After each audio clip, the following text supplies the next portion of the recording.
Question 3. So in an experiment, a group of children each repeatedly throw a dart at a target. For each child, the random variable h represents the number of times the dart hits the target in the first 10 throws.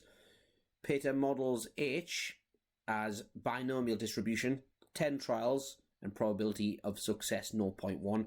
State 2 assumptions Peter needs to make to use her model.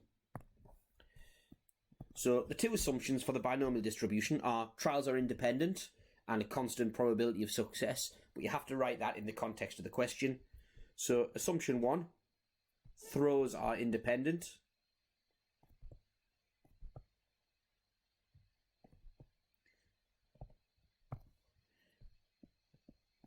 And assumption 2, constant probability of a dart hitting the target. So there's the 2 assumptions. So that's part A. Part B, using Peter's model, find the probability that h is greater than or equal to 4. So the probability h is greater than or equal to 4. So the numbers we do want, greater than or equal to 4, 4, 5, 6, 7, and so on. But unfortunately, the calculator only calculates less than or equal to. So the numbers we don't want 3, 2, 1, and 0, i.e. we don't want less than or equal to 3. So equals 1 minus the probability h is less than or equal to 3. And h less than or equal to 3 is something the calculator can deal with. So let's go into distribution mode. Binomial cumulative, that gives us less than or equal to, and we'll go into variable mode. So x less than or equal to 3. 10 trials, probability 0.1, which gives probability 0.9872. So equals 1 minus 0.9872. Just check that I've rounded that correctly. 9872. So 1 minus that, if we go into ordinary calculator mode, and it's stored in the answer button, equals 0.0128. Equals 0.0128, which is the answer.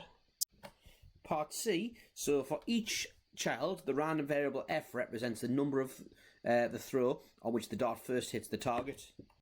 Using Peter's assumption about this experiment, find the probability that f equals 5, i.e. that the first hit happens on the 5th go. So for those of you that do further maths, this is actually a distribution called the geometric distribution, which you'll cover a bit later.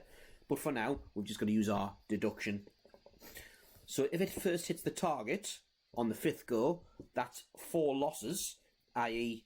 0.9 to the 4, and then it hits the target. So 4 misses, and then a win. So 4 losses, then a win.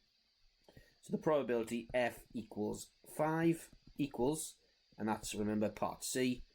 So 0.9 to the power of 4 times 0.1, which is equal to 0.06561. 0.06561. So part D, Thomas assumes that in this experiment, no child will need more than 10 throws for the dart to hit the target for the first time. He models the probability f equals n as that there. So 0.01 plus n minus 1 times alpha, where alpha is a constant. Find the value of alpha. So notice that there's 4 marks, so there's going to be quite a bit of working for this. And the fact we're going to use is that all probabilities add to 1. So there's 10 different values of n. Now let's add up all the corresponding probabilities. So n equals 1 means that 0.01 plus 1 minus 1 alpha.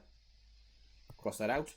Now n equals 2 plus 0.01 plus 2 minus 1 alpha, so 1 alpha, plus n equals 3. So when n equals 3, it's 0.01 plus 2 alpha plus 0.01 plus 3 alpha, and so on. So actually what that's going to be is 10 lots of 0.01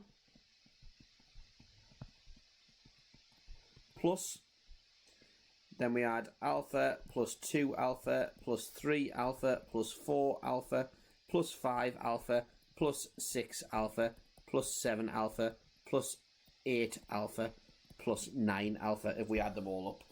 And we could use the arithmetic series formula here, but it's probably easier and quicker just to do it on the calculator. So let's add up all the alphas. 1 plus 2 plus 3 plus 4 plus 5 plus 6 plus 7 plus 8 plus 9 equals 45.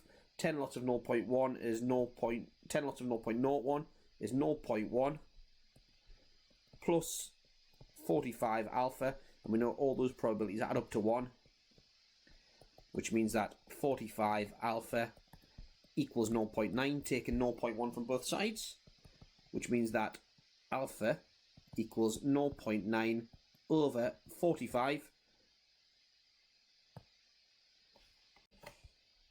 So part E, using Thomas's model, find the probability that f equals 5. So probability f equals 5 equals, in his model, is 0.01 plus 5 minus 1 times alpha, which was a 50th, equals, so 0.01 plus 4 lots of a 50th, so 4 50ths equals 9 100ths, or 0.09.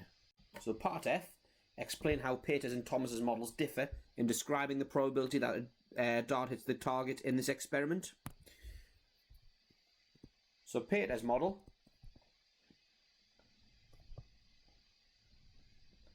assumes the probability is constant.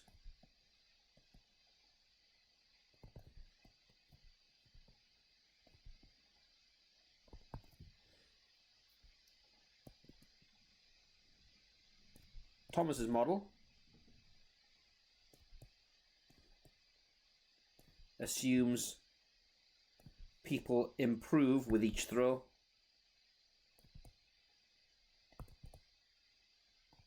And they're the two main differences. For more videos like this, subscribe to our YouTube channel, and to find out more about our Skype tuition and revision courses, go to alevelmathsrevision.com.